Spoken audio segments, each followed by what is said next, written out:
Assalamualaikum warahmatullahi wabarakatuh. Perkenalkan, nama saya Siti Memunah dengan NIM 0104212066. Berikut saya akan merangkum 13 materi mata kuliah Pancasila yang diampu oleh Bapak Dr. Andus Sapril MPD. Materi pertama yaitu latar belakang perlunya pendidikan Pancasila dan kewarganegaraan. Latar belakang secara terminologi dari pendidikan kewarganegaraan ialah pendidikan yang berlandaskan demokrasi politik yang kemudian diperluas dengan sumber pengetahuan lainnya. Tujuannya agar melatih kemampuan berpikir yang kritis, analitis, serta bertindak secara demokratis sesuai dengan Pancasila dan Undang-Undang Dasar 1945.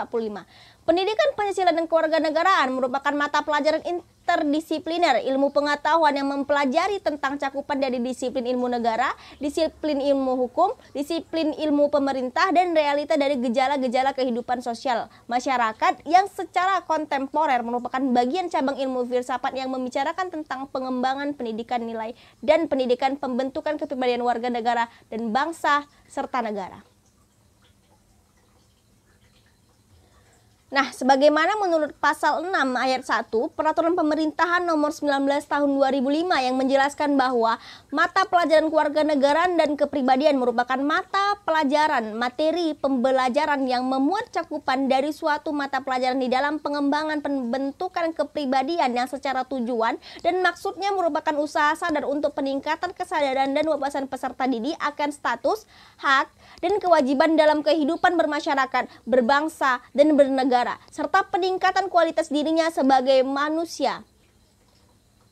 Kesadaran dan wawasan yang dimaksud yaitu bagian yang termaksud wawasan kebangsaan, jiwa, dan patriotisme bela negara, penghargaan terhadap hak-hak asasi manusia, kemajemukan bangsa, pelestarian lingkungan hidup, kesetaraan gender, demokrasi, bertanggung jawab sosial, ketaatan pada hukum, ketaatan membayar pajak, dan sikap serta perilaku anti korupsi, kolusi, dan nepotisme. Materi yang kedua kita adalah wawasan kebangsaan, nasionalisme, dan identitas nasional. Apa peran wawasan kebangsaan bagi bangsa Indonesia?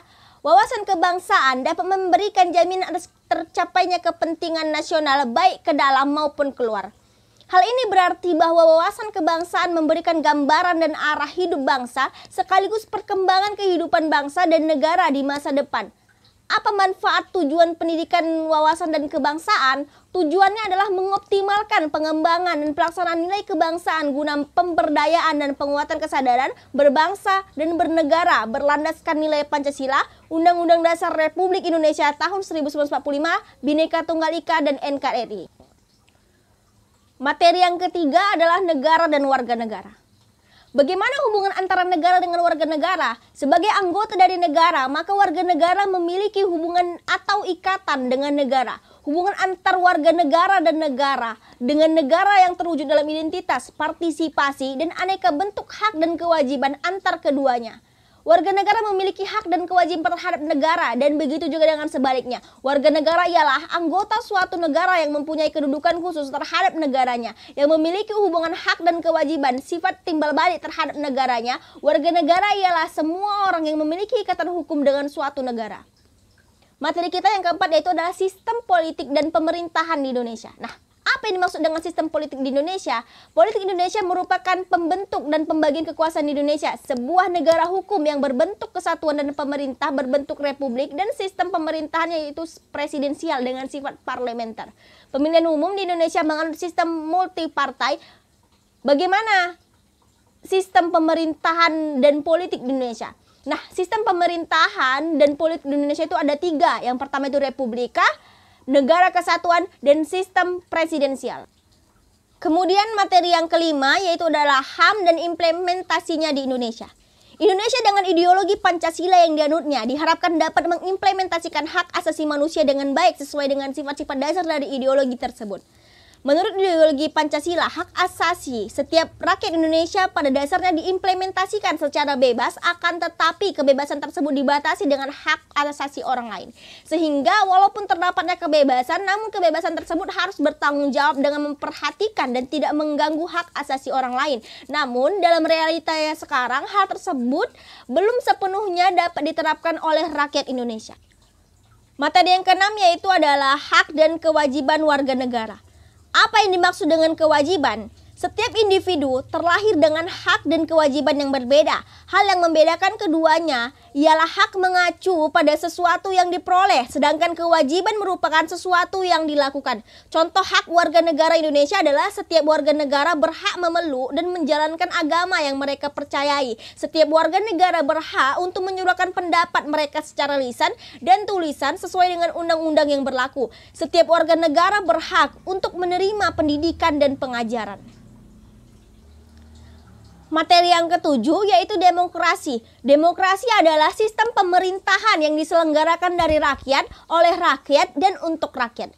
Demokrasi adalah sistem sosial dengan politik pemerintahan diri dengan kekuasaan-kekuasaan pemerintahan yang dibatasi hukum dan kebiasaan untuk melindungi hak-hak perorangan warga dan negara. Materi yang ke-9, materi yang ke-8. Maksudnya itu materi yang ke-8 adalah konstitusi. Nah, suatu negara pada hakikatnya merupakan hukum dasar tertinggi yang memuat hal-hal mengenai penyelenggaraan negara karena suatu konstitusi harus memiliki sifat yang lebih stabil dari produk hukum lainnya. Nah, materi ke-9 kita yaitu adalah HAM, hak asasi manusia. Apa makna dari hak asasi manusia? Menurut Undang-Undang Republik Indonesia Nomor 39 Tahun 1999 tentang hak asasi manusia, yang dimaksud dengan hak asasi manusia adalah seperangkat hak yang melekat pada hakikat dan keberadaan manusia sebagai makhluk Tuhan yang Maha Esa dan merupakan anugerahnya yang wajib dihormati, dijunjung tinggi, dan dilindungi oleh pengertian hak asasi manusia. Nah, pengertian hak asasi manusia itu adalah hak yang dilindungi secara internasional, yaitu oleh Universal Declaration of Human Rights, seperti hak untuk hidup, hak untuk memiliki, hak untuk merdeka, hak untuk meluarkan pendapat.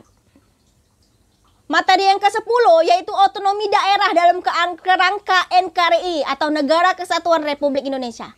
Pengertian otonomi daerah secara etimologi yaitu berasal dari bahasa Yunani, asal katanya yaitu autos yang berarti sendiri dan nomos yang artinya aturan.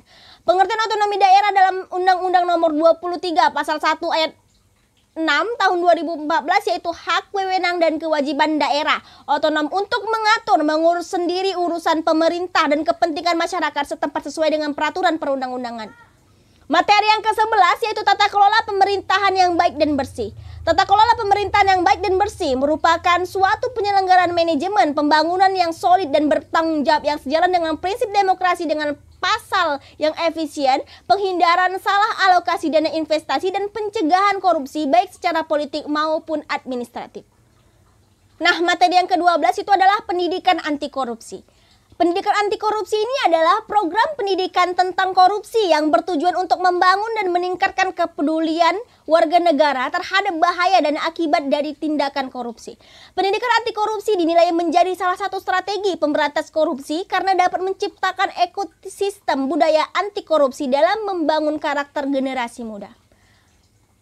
Materi ke-13 yaitu adalah masyarakat madani. Nah, masyarakat madani ini adalah sistem sosial yang subur berdasarkan prinsip moral yang menjamin keseimbangan antar kebebasan individu untuk stabilitas masyarakat. Inisiatif individu dan masyarakat akan berpikir seni, pelaksanaan, pemerintahan oleh hukum, dan tidak nafsu atau keinginan individu. Masyarakat madani ini merupakan sesuatu yang memang sangat perlu ditiru. Nah, menurut para ahli seperti Nurkolis Majid, pengertian masyarakat madani adalah merujuk pada masyarakat Islam yang pernah dibangun oleh Nabi Muhammad SAW di Madinah, yaitu masyarakat dengan peradaban yang memiliki ciri kesederajatan, keterbukaan, toleransi, musyawarah, dan menghargai prestasi. Demikianlah rangkuman materi saya. Terima kasih. Wassalamualaikum warahmatullahi wabarakatuh.